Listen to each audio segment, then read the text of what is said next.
kemudian saya izinkan ya. Jadi dari Januari sampai sekarang gitu ya, sampai hari ini sebenarnya sudah banyak sekali laporan-laporan dan mungkin kekeliruan dalam memahami pengelolaan kerja. Sebenarnya kami melihat Bapak Ibu, dan tentunya kami ingin meluruskan gitu ya, yang dimaksudkan dari pengelolaan kinerja ini. Nah, yang pertama itu ada pendapat bahwa pengelolaan kinerja ini hanyalah masalah aplikasi. Dulunya di Ekin, sekarang pindah ke PMM. Nah, kami ingin menekankan bahwa transformasi pengelolaan kinerja ini lebih daripada sekedar pindah aplikasi. Karena melalui PMM, seperti yang sudah saya jelaskan di awal tadi ya, guru dan kepala sekolah itu diberikan konteks yang lebih sesuai, lebih kontekstual gitu ya, pengelolaan kerjanya untuk Bapak, Ibu guru dan kepala sekolah sekalian, generalisir dengan jabatan fungsional ASN lainnya. Contoh dari konteks yang sesuai ini adalah indikator praktik kinerja yang dipilih di tahap perencanaan. Ini berdasarkan dari rapor pendidikan, dan tentunya rapor pendidikan ini berasal dari hasil asesmen nasional. Kalau satuan pendidikan Bapak Ibu melaksanakan asesmen nasional, jika tidak bisa disepakati dengan kepala sekolah mau melaksanakan praktik kinerja yang mana, indikator yang mana.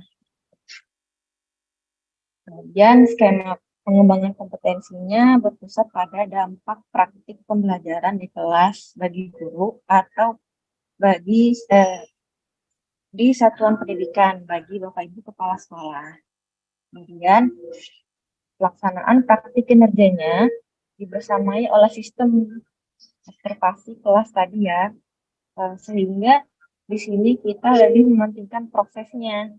Jadi yang diobservasi itu adalah prosesnya Bapak Ibu, bukan hasilnya. Misalnya nilai siswa di kelas itu apakah meningkat, tidak gitu ya. Kita lebih melihat prosesnya, bagaimana cara Bapak Ibu mengajar, bagaimana Bapak Ibu memimpin satuan pendidikan gitu.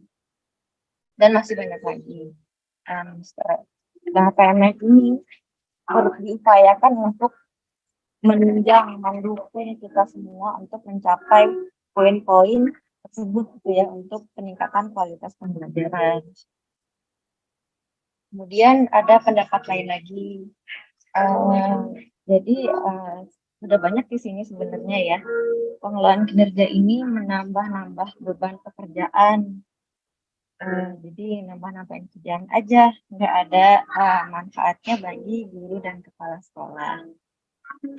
Nah, Bapak Ibu semuanya, kami paham sekali bahwa beban administrasi guru, Bapak Ibu guru dan kepala sekolah itu merupakan momok gitu ya dari dulu ya, sangat sering dikeluhkan. Kenapa kami sudah mengajar, kami sudah membuat rencana pembelajaran, masih juga harus dibebankan dengan beban-beban administrasi setiap bulannya gitu ya. Nah, di pengelolaan kinerja ini dengan atau tanpa PMM sebetulnya Bapak Ibu harus mengerjakan SKP gitu ya, dulunya di kinerja. Kenapa? Karena kita adalah ASN, harus melaporkan gitu ya, kinerja kita itu seperti apa sih dalam 1 tahun itu, atau dalam 1 semester begitu. Nah, jadi dengan PMM ini kita upayakan Bapak Ibu untuk lebih terbantu dalam hal menghemat waktu. Yang pertama, kalau dulunya Bapak Ibu harus menulis, mengetik, mengunggah dokumen untuk membuat rencana. Nah, di PMM ini kita hanya perlu klik-klik saja gitu. Sudah ada pilihannya, sudah ada opsi-opsinya.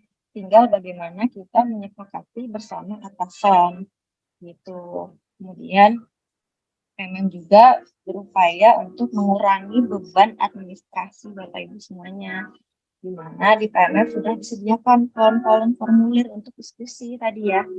refleksi, dan penilaiannya juga ada dalam sistem ini.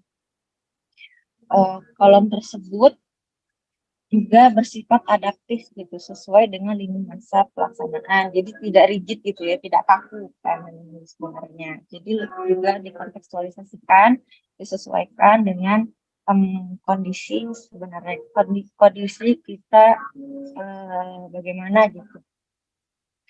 Kemudian PMM juga diupayakan untuk membersamai Bapak Ibu guru dan kepala sekolah dalam membuat dan melaksanakan rencana kinerja. PMM ini seperti tadi sudah kita sama-sama tahu ya, merekomendasikan indikator berdasarkan rapor pendidikan dan disesuaikan dengan masing-masing satuan pendidikan. Nah, yang terakhir ini yang penting itu ya Bapak Ibu, yang mungkin merupakan root cause-nya dari beban administrasi yang banyak. Nah, ini PMM ini berupaya meminimalisir rencana yang kurang realistis. Misalnya dalam satu semester, Bapak Ibu guru dan kepala sekolah di PMM hanya perlu memilih satu saja indikator praktik kinerja dan satu saja subindikator aspek perilaku kerja yang berakhlak tadi ya. Kemudian pengembangan kompetensi seperti tadi harus diupayakan untuk memenuhi ekspektasi atasan sebanyak 32 poin. Nah, sebenarnya 32 poin ini Bapak Ibu ekuivalen atau kurang lebih sama dengan berkegiatan 2 jam per minggu. 2 jam per minggu loh. Kita nonton drakor aja bisa sampai 20 jam per minggu ya. Nah, kalau di pengolahan kerja ini pengembangan kompetensinya cukup 2 jam per minggu saja. Gitu. Supaya bisa dikatakan memenuhi mencapai ekspektasi pimpinan. Gitu. Kemudian kekeliruan lainnya ya Bapak Ibu.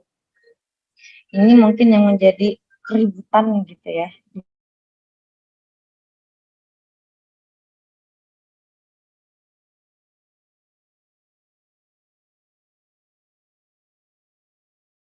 Di antara Bapak Ibu guru dan kepala sekolah. Guru harus berlomba-lomba mengumpulkan sertifikat. Ini sama sekali tidak benar, karena di pengelolaan kinerja PMM ini poin pengembangan kompetensi tidak sama dengan angka kredit seperti yang sudah kita bahas bersama tadi ya. Angka kredit itu diperolehnya dari predikat kinerja yang dikonversi. Ya, dari predikat kinerja hasil dari satu siklus satu semester gitu ya, satu semester kinerja, tidak hanya dikonversikan dari misalnya satu kali pelatihan, satu sertifikat mendapat sekian poinnya untuk dikonversikan menjadi angka kredit. Begitu ya Bapak Ibu ya. Kemudian, nah dengan kita minimalisir gitu ya, kita ubah kita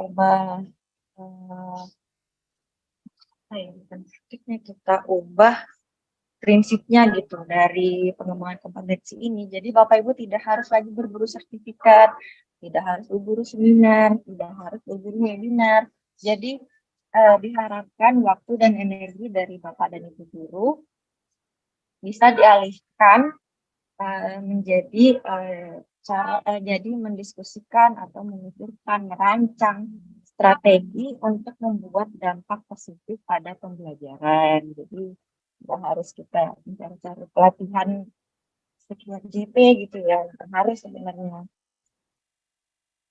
Ya.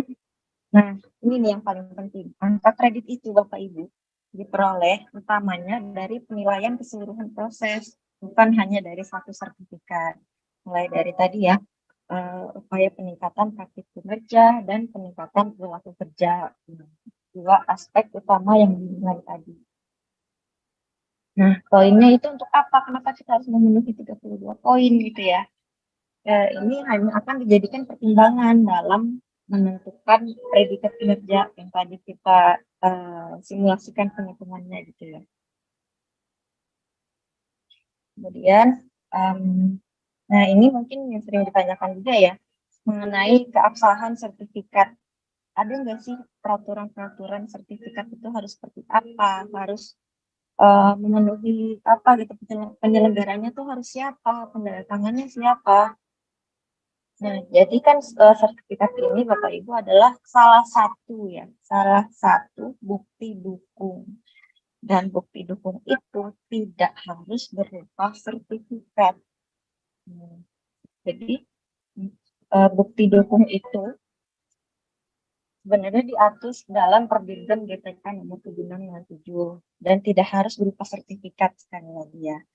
Nah, kemudian perlu Bapak Ibu ingat juga bahwa bukti dukung ini tidak otomatis menjadi penilaian. Ini hanya bukti dukung saja gitu bahwa Bapak Ibu sudah melaksanakan pengembangan kompetensinya gitu. Nah, terus bagaimana sertifikat apa yang diterima? Itu sebenarnya tidak ada format khusus. Tidak ada format khusus yang diberlakukan dalam bukti dukung. Tidak harus penyelenggaraan itu tidak harus BGP, tidak harus BGP, tidak harus BPMP, tidak harus dinas gitu ya. Boleh dari komunitas belajar juga. Penandatangannya siapa? Kepala sekolah boleh nggak? Boleh banget Bapak Ibu. Yang penting adalah satu-satunya persyaratan dari sertifikat ini adalah komunikasi antara Bapak Ibu guru atau pegawai dan atasan atau kepala sekolah untuk menentukan dan menyetujui bukti dukung tersebut gitu. Misalnya Bapak Ibu mengikuti seminar yang diselenggarakan oleh Kemenkes Belajar di Yogyakarta gitu ya. Kemudian sertifikatnya dikeluarkan oleh salah satu sekolah, ditandatangani oleh kepala sekolahnya. Selama Bapak Ibu guru dan kepala sekolah masing-masing sepakat bahwa sertifikat itu absah dan sertifikat itu valid gitu ya, itu bisa digunakan untuk menjadi bukti dukung. Dan lagi pula bukti dukung itu tidak harus berupa sertifikat, bisa juga berupa laporan atau yang lainnya begitu. Yang penting disetujui antara Bapak Ibu guru dan sekolahnya. Dan pendapat kekeliruan lainnya yang banyak beredar gitu ya. Penilaian kinerja hanya terpusat pada hasil akhir. Upaya guru tidak dilihat. Bapak Ibu seperti sudah kita bahas bersama tadi, ada yang namanya observasi kelas, di mana Bapak Ibu di situ yang dinilai adalah prosesnya, hasil akhirnya. Dan proses ini tentunya panjang ya Bapak Ibu ya. Kan perencanaan aja di Januari, kemudian pelaksanaannya di Februari sampai Mei gitu. Panjang sekali gitu ya prosesnya. Dan Bapak Ibu di situ bisa meningkatkan pembelajaran dengan belajar gitu. Bukan hanya nilai dari peserta didiknya yang menjadi patokan gitu ya. Bahkan tidak menjadi penilaian sama sekali nilai dari sudah selesai, sudah habis.